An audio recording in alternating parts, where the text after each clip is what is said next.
김병식 회장님 이 말씀을 자주 하셔서 제가 좀 그런데 주로 이제 손 회장님은 아마 소속 기업들이 그러니까 이 말씀 많이 하시는 것 같아요. 정년 연장 문제, 노동시간 문제. 사실은 이 얘기하면 또 뭐 정치적 논쟁이 발생하니까 이거는 아예 말을 하지 말든지 언론인들 음대사라고 지금 작업을 해가지고 아까 비공개로 해놨던 것 같아요. 근데 이게 뭐 얘기한다고 해서 없어집니까? 그러면 뒤에서 몰래 했더라 이렇게 얘기할 텐데 세상에 비밀이 없죠. 근데 저는 이런 입장을 좀 가지고 있는데요. 저는 여러분들이 가지고 있는 입장도 충분히 타당하다고 생각해요. 그런데 노동자들이 가지고 있는 입장이 또 있지 않습니까? 근데 어느 한쪽이 또 일방적으로 옳다고 할 수는 없어요. 다 타당하죠. 문제는 조정하는 겁니다. 이 조정의 역할은 당사자가 하는 게 아니에요. 당사자들끼리 조정하라고 놔두면 싸움밖에 안 나죠. 근데 그 조정 역할을 하는 게 바로 정부고 행정이죠. 곧 정치의 역할입니다. 그래서 소통, 대화, 조정, 그리고 본질적으로는 통합이라고 하는 게 매우 중요하죠. 정년 연장 문제는 장단점이 있어요. 예를 들면 손 회장님이 생각하시는 것처럼 후봉제인데 지금 60세까지 한 것도 부담스러운데 1년에 얼마씩 임금이 계속 올라가야 되는데 65세로 그냥 확 올렸다. 그러면 사실은 노동 생산성은 떨어지는데 보수는 더 줘야 되는 상황이 실제로 문제가 되겠죠. 저는 노동자들이 이런 걸 요구한다고 생각하지는 않습니다. 문제가 충분히 지적에 일리가 있죠. 이런 건 조정할 수 있다고 생각해요. 예를 들면 이게 정말로 문제되는 영역이면 이 부분을 치정하면 되지 않습니까? 그러니까 이게 그러니까 이게 지금 정년부터 연금인 수고 요 사이가 사실은 엄청나게 불어나잖아요. 그렇다고 이거를 기업들이 다 책임져라 할 수는 없죠. 그렇다고 방치할 수도 없어요. 그러면 조정해야죠. 쌍방이 다 수용할 수 있는 범위 내에서. 그리고 이게 일률적일 수는 없어요. 예를 들면 산업마다 기업마다 상황이 또 다르겠죠. 그럼 차등을 둬야 되겠죠. 일시에 시작하는 게 부작용이 생길 수가 있죠. 단계적으로 하면 되죠. 예를 들면 주 4.5일제 이 얘기도 사실 똑같습니다. 정년 연장 문제도 그렇고. 그러니까 저는 이런 것들은 아주 대놓고 세부적 대화를 좀 해야 된다. 누가 일방적으로 정하면 안 되고 일방적으로 한쪽이 밀어붙인다고 거기 따라서도 안 되고. 그래서 결국은 정말로 충분한 대화가 필요하고요. 저는 우리 사회가 사회적 대화가 정말로 필요하다고 생각합니다. 정말 얘기를 많이 해야 돼요. 제가 얼마 전에 여러분 다 기억하시겠지만 이 얘기도 하지 말라 그랬는데 그래도 해야 됩니다. 그 반도체 업계 주 52시간 얘기 있지 않습니까?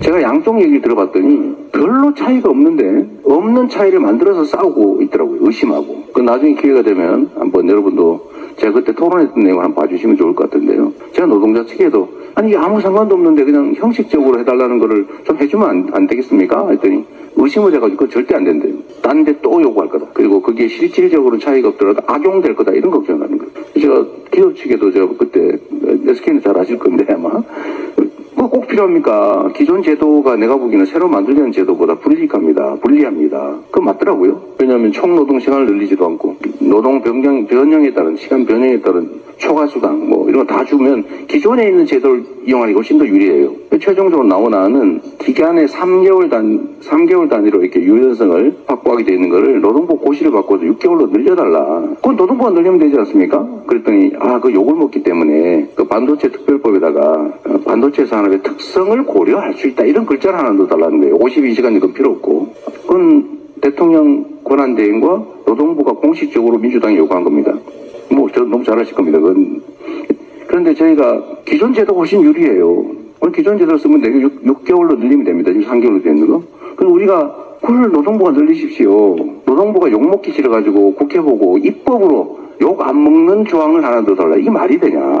이런 걸 가지고 싸우고 있어요. 아무 실익 없는 거죠. 결국은 노동부가 아마 6개월로 늘렸죠? 문제 없잖아요. 그래서 6개월까지 변형 탄력 근로제를 도입할 수 있는, 변형 근로 할 수 있는 거를 도입하면 사실은 기존에 있던 거의 문제 다 해결된 거예요. 근데 왜 이런 걸 가지고 싸웁니까? 쓸데없이? 대화가 끊어져서 그렇습니다. 그리고 이걸 가지고 정치적으로 악용해서 그래요. 지금 먹고 살기 힘들어 죽겠는데 왜 이런 걸 정쟁으로 만들어 싸웁니까? 그래서 필요한 논쟁을 해야 된다. 그 말씀을 드리고요. 정년 연장 문제나 주 4.5일제 이런 거는 혹시 그런 생각을 하시는지 모르겠는데 제가 어느 날 갑자기 무슨 긴급 재정 명령해가지고 확 시행을 해버리지 않을까 그런 걱정하시는 거예요? 네, 그런 걱정하시는 분들이 꽤 있더라고요. 근데 그렇게 할 수가 없습니다. 그렇게 할 이유가 뭐 있어요? 그런다고 저한테 무슨 개인적 이익이 드는 것도 아닌데 민주당이 그런다고 뭐 표가 엄청나게 생기는 것도 아닌데 다 대화를 해야죠. 준비를 해야죠. 필요하면 단계적으로 영역별로 차등을 두고 못할 곳은 못하는 거고 할 수 있는 데부터 먼저 단계적으로 그렇게 하면 되지 않습니까? 우리가 길게 보면 아까 손 회장님도 그 말씀하셨는데 대한민국의 시간당 노동 생산성이 다른 나라의 3분의 2밖에 안 된다, 통계적으로.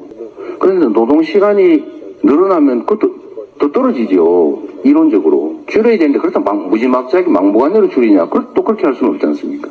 그건 다 준비를 해야죠. 다 준비를, 제도적인 준비도 하고 정책적인 준비도 해야 되고, 필요하면 노동자들이 노동전환도 정부가 지원해야 되고, 무슨 복지 혜택도 더 줘야 되고, 사회적 안전망도 더 확고하게 해야 되고. 근데 그런 것들이 갖춰지는 전제에서 우리 사회가 점진적으로 그렇게 가야 된다, 이 말씀을 제가 드린 거예요. 혹시 어느 날 갑자기 무슨 계엄 선포하듯이 그렇게 할 것처럼 그런 걱정 안 하셔도 됩니다.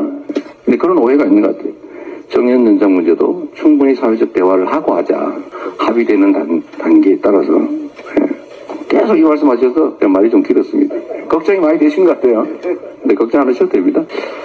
그리고 우리 윤재식 회장님, 무역, 내가 대한민국은 수출국가, 통상국가인데 어쨌든 수출 문제가 심각하죠. 심각하고 최근에는 이제 국제 무역 환경이 나빠지니까 우리 기업들이 매우 어려운 상황인 것 같습니다. 특히 무역하고 외교는 사실 거의 동전의 양면 같은 거죠. 우리 외교 환경이 매우 나빠졌어요.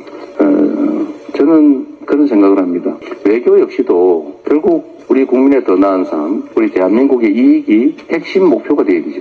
그래서 저는 계속 국익 중심의 실용 외교를 하자, 실리 외교를 하자, 실사구시적 외교를 해야 된다라고 생각하고, 우리가 진영 논리나 아니면 감정, 이념 이런 데 경도돼가지고 그 공연이 가지고 있던 시장을 잃거나 새로운 시장을 충분히 개척할 수 있는데 그 기회를 버릴 필요가 없지 않습니까? 저는 국민의힘 당이 했던, 국민의힘 정권이 했던 가장 위대한 일은 여러 가지 좋은 일 많이 했죠. 그 중에 하나가 북방 외교를 개척한 겁니다. 노태우 대통령 그때 만든 거 아닙니까? 얼마나 훌륭한 일입니까?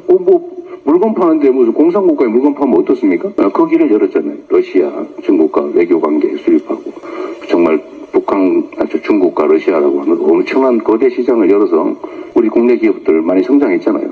저는 계속 그 길로 가야 된다고 생각합니다. 물론 우리가 동맹관계나 아니면 한미일 안보 외교 협력 해야죠. 거기에 중심을 두되 한쪽을 버릴 필요는 없지 않냐. 그래서 정부가 이제 외교를 통해서 통상 정책을 통해서 경제 영토를 넓히는 일, 이건 정말로 앞으로도 해야 될 중요한 일이라고 생각합니다.